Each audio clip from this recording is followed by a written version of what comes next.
जय बाबा स्वामी। आज के ग्रंथ पठन की शुरुआत हम गुरु आवाहन से करेंगे। ओम गुरुर्ब्रह्मा गुरुर्विष्णु गुरुर्देवो महेश्वराय। गुरुर्साक्षात् परम ब्रह्मा तस्मै श्री गुरुवे नमः। तस्मै श्री गुरुवे नमः। तस्मै श्री गुरुवे नमः। ओम श्री शिव कृपानंद स्वामी नमो नमः। जय बाबा स्वामी। कल हमने देखा कि गुरुदेव लासी व आनी के साथ वापसी की यात्रा पर थे। लासी व आनी ने वापसी की यात्रा प्रारंभ रखी व गुरुदेव ने उन दो युवा मुनियों के साथ वहीं रुकने का निर्णय लिया।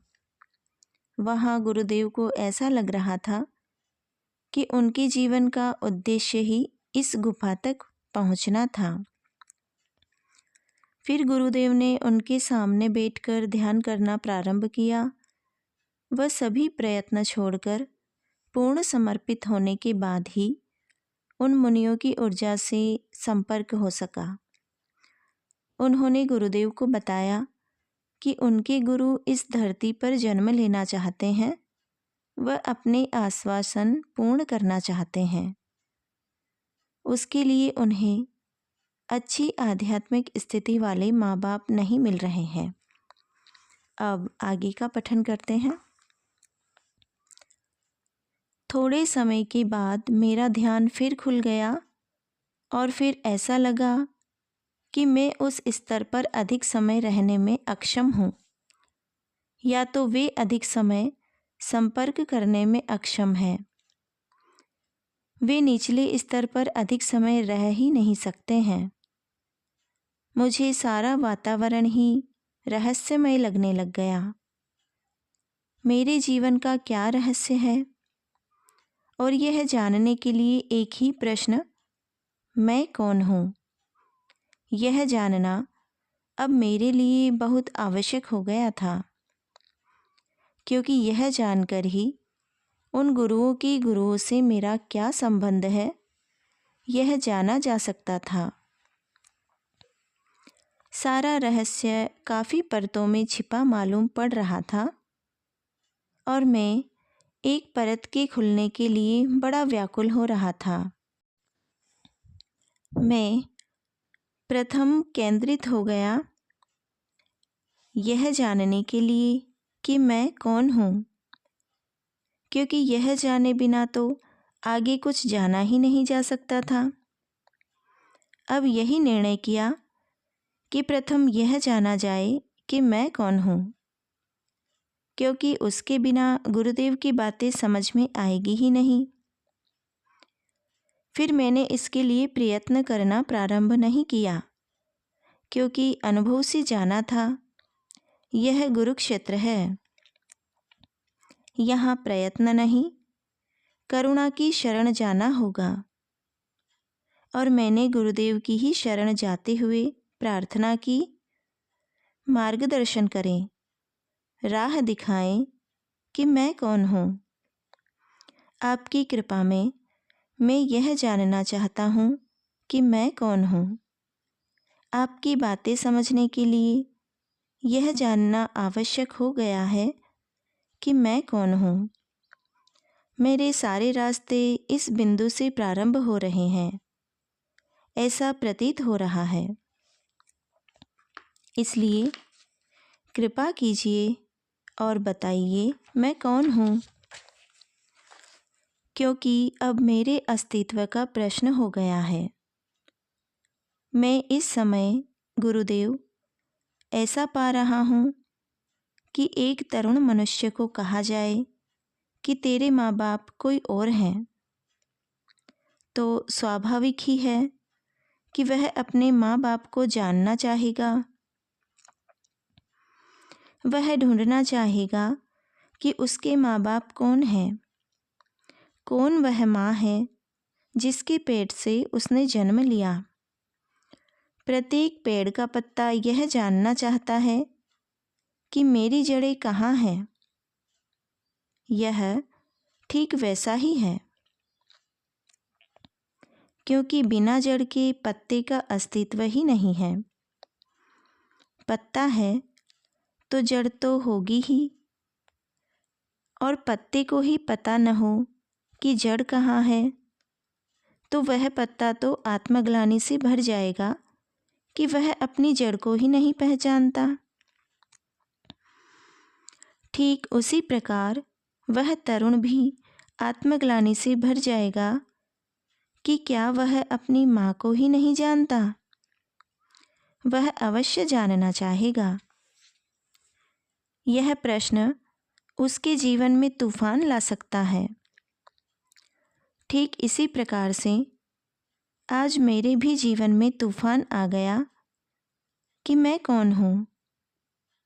यह जानना जीवन का सबसे बड़ा प्रश्न हो गया है। कृपा कीजिए और बताइए मैं कौन हूँ। गुरु शरण में ही जाना सबसे आसान मार्ग प्रतीत हो रहा था, तथा वे सब जानते ही थे। मैंने गुरुओं से खूब प्रार्थना की, खूब गिड़गिड़ाया। मेरा प्रार्थना करना, मेरा गिड़गिड़ाना इस बात का द्योतक था कि यह मैं मेरे प्रयत्न से कभी जान नहीं सकता हूँ,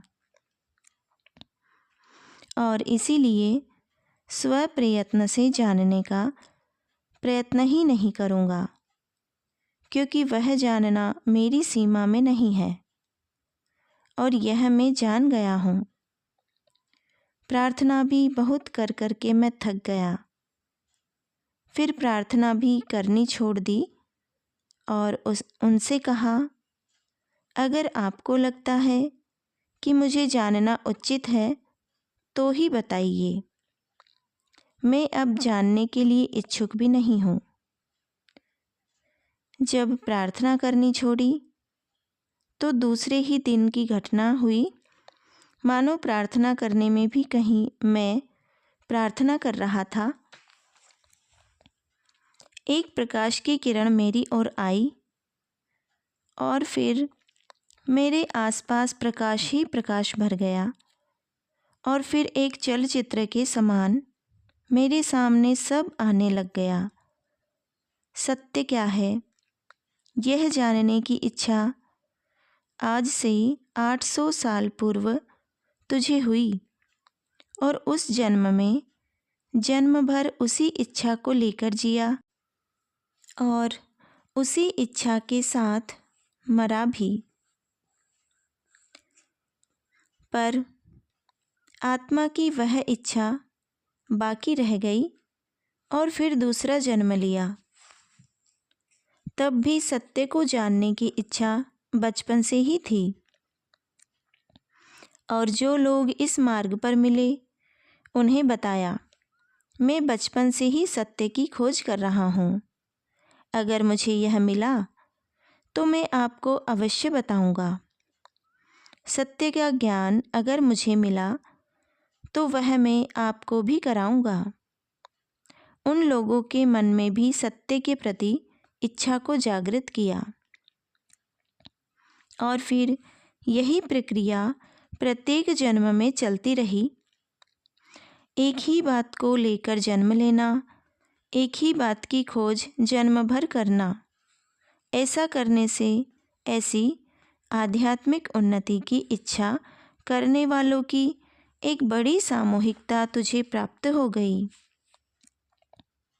और जन्म के जन्म चल रहे थे।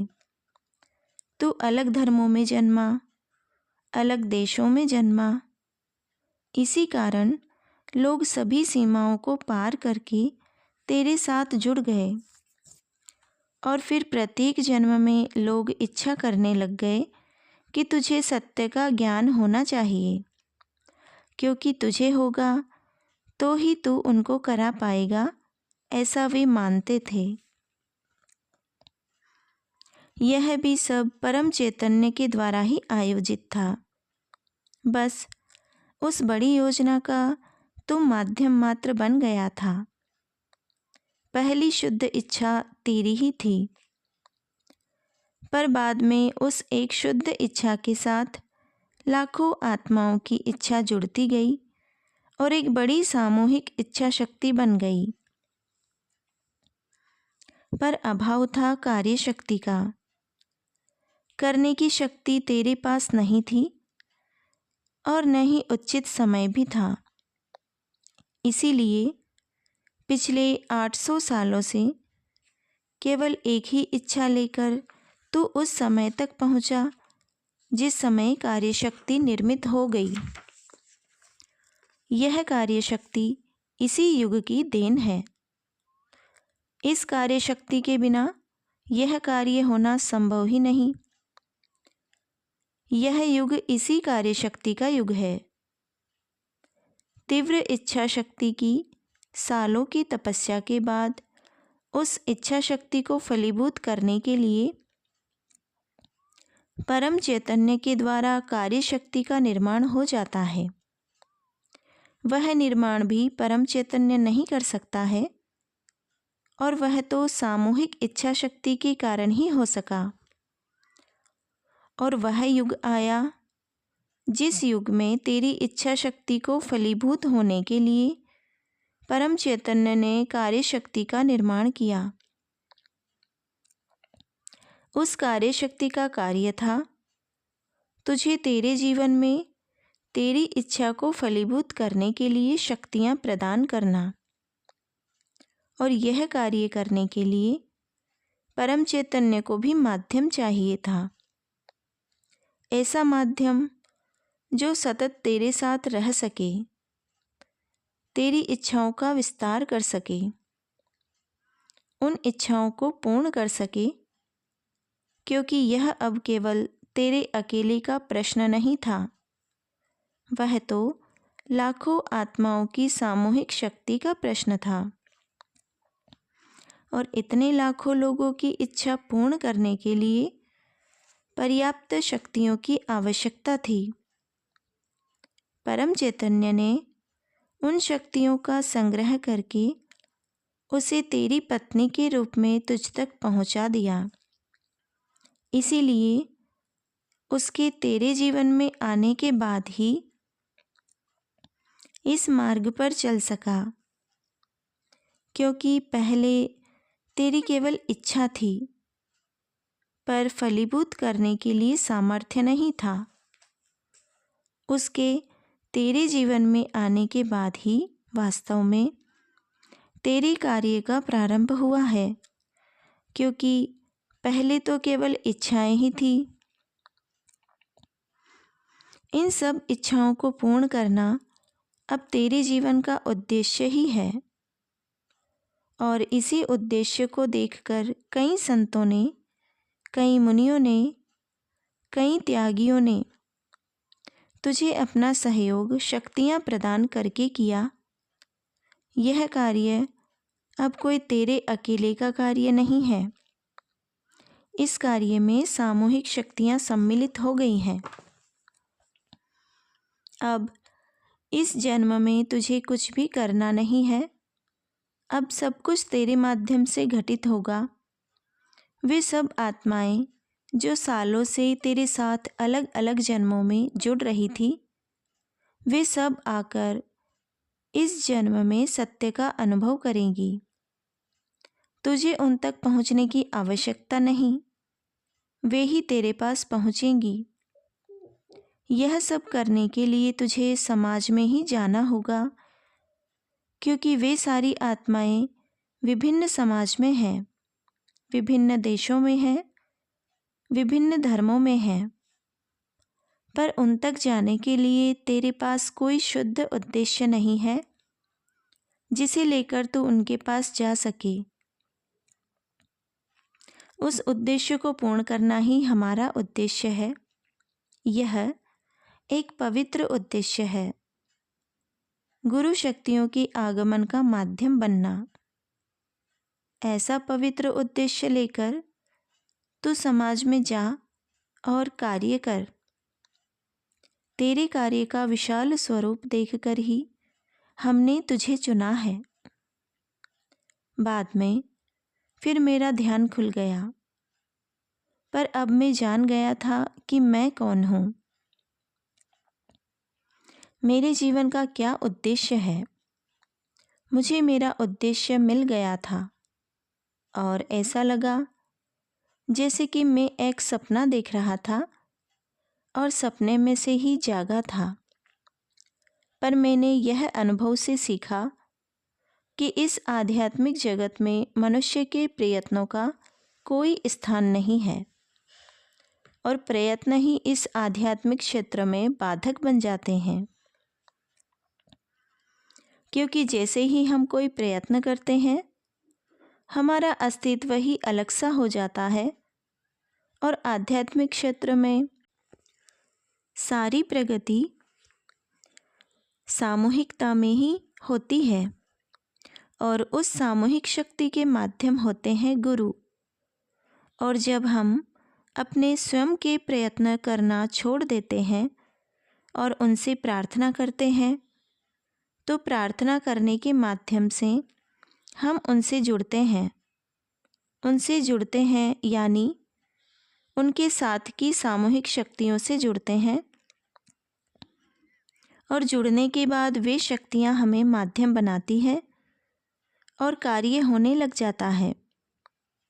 दूसरे दिन सुबह फिर मैं वहाँ बैठकर ध्यान कर रहा था, तो फिर मेरा संपर्क गुरुदेव की चेतना शक्ति के साथ हुआ और फिर वही नाद मुझे सुनाई आने लग गया।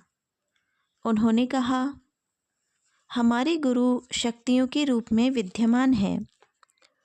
उन्हें जब तक कोई उपयुक्त माँ बाप आमंत्रित नहीं करते, तब तक वे चाहकर भी इस धरती पर आ नहीं सकते हैं।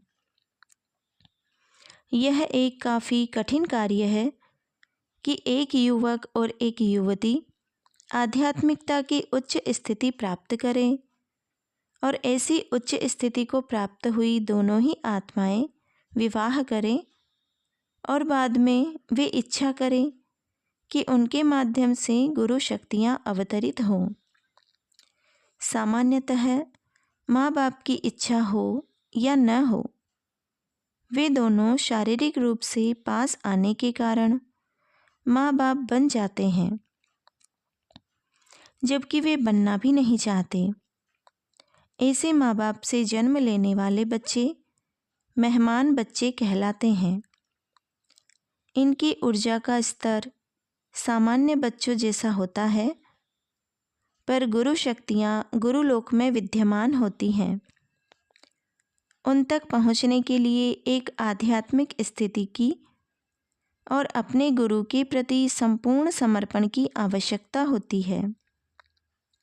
जब तक यह सब नहीं होता, आगे का मार्ग नहीं खुल सकता है। माँ और बाप के कारण बच्चे को शरीर प्राप्त होता है और शरीर के अनुसार आत्मा का आगमन होता है। पर यहाँ शरीर का निर्माण गुरु शक्तियों के आगमन की इच्छा से ही होना चाहिए। यह कार्य एक महान कार्य है और यह गृहस्थ व्यक्ति ही कर सकता है। इसीलिए तुझे इस जन्म में गृहस्थ जीवन व्यतीत करना पड़ा है। एक गृहस्थ व्यक्ति के द्वारा ही इस कार्य का प्रारंभ होने वाला है। इसीलिए ही तुम्हारा चुनाव किया गया है। हमारी इच्छा है कि यहाँ से तुम समाज में इस इच्छा से ही जाओ कि ऐसे माँ बाप का निर्माण करना है कि जो गुरु शक्तियों को आमंत्रित कर सके। आमंत्रित कैसे करना है, उन्होंने वह भी समझाया और वह भी अनुभव कराया। उन्होंने कहा, प्रथम तुम स्वयं अनुभव लेकर देखो और बाद में ही समाज में बताओ, क्योंकि तुम्हें अगर अनुभव होगा तो ही तुम आत्मविश्वास के साथ बता सकोगे और तुम्हारे बताने का समाज में प्रभाव पड़ेगा। सत्य को अनुभव किए बिना सत्य बताना कोई अर्थ नहीं रखता है। इसलिए प्रथम इस आमंत्रण का उपयोग स्वयं अपने ही लिए करो। बाद में समाज के जो पति पत्नी इस योजना के लिए तैयार हों, उनके लिए गुरु शक्तियों को आमंत्रित करना, इस कार्य में जल्दी की आवश्यकता नहीं है। हम इन गुरु शक्तियों को आमंत्रित करने के लिए तुम्हें अधिकृत करते हैं और इस विश्वास के साथ करते हैं कि यह कार्य ही जीवन का उद्देश्य है। ऐसा समझकर यह कार्य करोगे। यह कार्य हम तुम्हें सौंपते हैं। तुम्हें सौंपने का निर्णय भी गुरु शक्तियों का स्वयं का है। बाद में एकदम प्रकाश ही प्रकाश हो गया और लगा कि कोई सूक्ष्म शक्तियाँ मेरे भीतर उतर रही हैं और वे बता रही हैं कि गुरु शक्तियों को कैसे आमंत्रित किया जाता है, और वे आवाहन का सूचना ज्ञान करा रही थी। यह काफ़ी समय तक चलता रहा और बाद में मुझे समाधि ही लग गई थी। बाद में मैं जब जागृत हुआ तो शाम हो गई थी। फिर ध्यान में से उठा और थोड़े समय के लिए गुफा से बाहर आया। थोड़ा आसपास घूमकर थोड़ी लकड़ियाँ जलाने के लिए इकट्ठा की, कुछ पत्ते तोड़े। सामान्यतः यह कार्य मैं दोपहर में ही करता था, पर आज मुझे कुछ देर हो गई थी। बाहर का वातावरण इतना सुंदर था कि मैं लकड़ियाँ इकट्ठा करके भी बाहर ही बैठा रहा। कुछ पक्षी भी अपने घोंसलों की ओर आ रहे थे। उनमें कुछ कबूतर थे। ये कबूतर पक्षी मुझे सभी स्थानों पर मिला। इसके गले में भीतर एक थैली सी होती है जिसमें यह दाने भर लेता है और बाद में खाता रहता है। वहाँ एक कबूतर आवाज़ें निकालकर, गला फुलाकर, अपने ही आसपास गोल गोल घूमकर मादा को रिझाने का काम कर रहा था। शायद यह उसके सहवास का मौसम था। एक मादा और एक नर मिलकर पहाड़ों की दरारों में घोंसले बनाते हैं और फिर कुछ दिनों बाद मादा 2 अंडे देती है और नर और मादा दोनों मिलकर उन अंडों को सेकने का काम करते हैं। कुछ दिनों बाद बच्चे भी निकल आते हैं। ये बाहर से चुगकर लाए गए दानों का रस बनाकर इन बच्चों को चोंच में चोंच डालकर चुगाते हैं और बच्चे बड़े होने तक ये पक्षी उन बच्चों को पालते हैं। मेरे लिए इस पक्षी की विशेषता यह है कि यह मुझे मेरे प्रवास में सभी स्थानों पर मिला। यह प्राय राखोड़ी के रंग का होता है। कुछ पालतू कबूतर सफ़ेद भी होते हैं। यह शांति का प्रतीक समझा जाता है। इसलिए समझा जाता है क्योंकि यह विश्व भर में पाया जाता है। पुराने मंदिरों, पुराने गिरजाघरों में विशेष रूप से पाया जाता है। शायद यह धार्मिक होगा। इस पक्षी का संदेशवाहक के रूप में भी उपयोग किया जाता था। इसके पैर में संदेश का कागज बांधकर उड़ाया जाता था और यह निश्चित स्थान तक बिना रुके पहुंच जाता था। यह तरीका पुराने ज़माने में काफ़ी प्रचलित था। इस पक्षी से मुझे इसलिए भी अपनापन हो गया था क्योंकि यह मुझे मेरे प्रवास में सभी स्थानों पर मिला था। सभी गुफाओं में मिला था, सभी जंगलों में मिला था। पर यह उन स्थानों पर ही नहीं था जहाँ आदिवासी इसे मारकर खा जाते थे।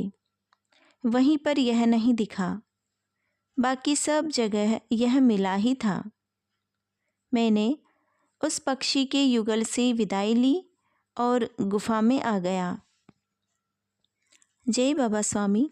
आज के ग्रंथ पठन को यहीं पर विराम देते हुए अब शांति पाठ करेंगे। ओम द्यौ शांति अंतरिक्षगं शांति पृथ्वी शांति रापः शांति औषधयः शांति वनस्पतयः शांति विश्वे देवा शांति ब्रह्म शांति सर्वगं शांति शांतिरेव शांति सामा शांतिरेधि। ओम शांति शांति शांति सर्वरिष्टसु शांतिर्भवतु। जय बाबा स्वामी। जय आत्मेश्वर।